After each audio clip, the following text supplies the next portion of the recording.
Good morning, my brothers and sisters. Welcome to episode 47 of Be With Me. I'm going to title this Rock Skipping Contest with Knute. For those of you who know this podcast, I went to Michigan and interviewed Knute Larson for a couple of podcasts, and I recommend you go listen to those. But today's lesson has all to do with throwing rocks. And I was thinking to myself, here's how I got there.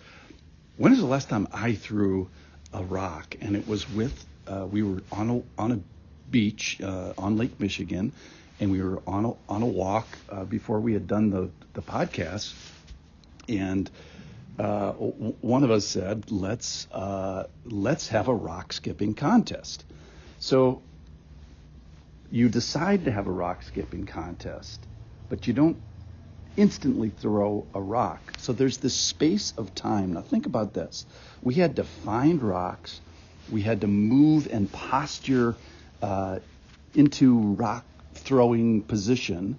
We had to get the right outfit. That is, like, take off our cold weather jackets because it was windy and May. In our particular case, there was some trash talking. We had to find a trusted person to hold our jackets, or we just had to throw them in the water or throw them in the sand, which is unpalatable. So we had to find someone who was recognized, trustworthy enough to take our jackets.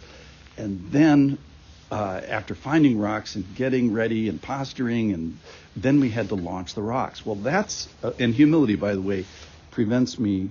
World-class humility prevents me from telling you the results of that particular contest.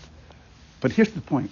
So we're going to find out about a person today, a young man who changes everything. And when they decide to have a rock-throwing event, which is to stone Stephen, they are dressed in the wrong outfits. So they have too many clothes on to appropriately throw rocks in this sort of an activity, which is to throw the rocks as hard as you can. So basically they have to take off their jackets. And think about the time space between the time when they decide to throw rocks at Stephen. They actually had to move him outside of Jerusalem because you couldn't stone anybody within the city of Jerusalem. So they had to move him out. That took some time. They had to get their jackets off. Maybe they trash talked as well. But so they're standing there with their jackets. Am I going to throw the jacket in the dirt, or am I going to entrust them somehow? Maybe they didn't trust the other people. They were worried that they were going to get their jackets stolen.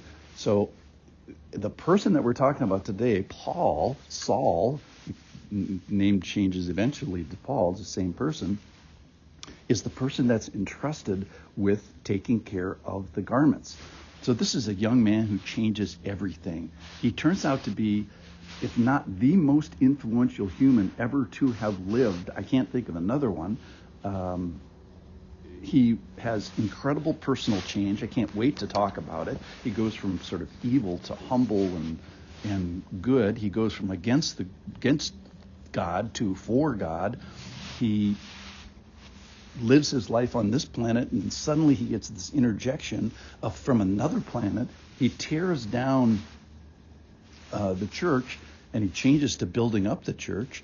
He goes from local, that is just in Jerusalem, to universal. The church explodes after this time. He goes from Paul to Saul. He goes from a live minister he goes all the way to his death, and he goes from a time of peace, if you will, in the church to a time of strife. So the two verses that go along with this from today is it's in the stoning of Stephen in Acts chapter 7 and verse 58. They cried out in a loud voice and stopped their ears and rushed together at him, that is Stephen. Then they cast him out of the city, out of Jerusalem, and stoned him. And witnesses laid down their garments at the feet of a young man named Saul. So Saul was the go-to guy. Like, who am I going to trust my jacket with while I stone Stephen? Well, Paul, is going to be that guy.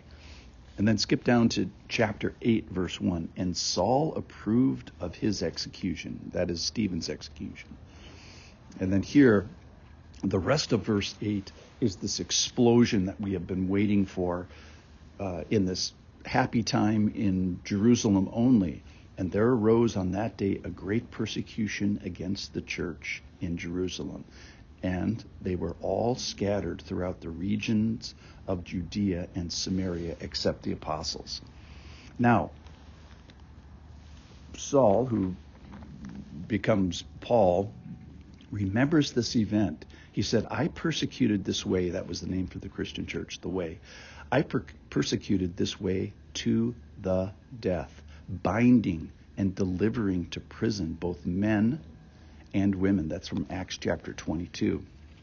And then later, I myself was convinced that I ought to do many things in opposition, in opposing the name of Jesus Christ of Nazareth. And then he's going to tell the story of his conversion. That's in Acts chapter 26.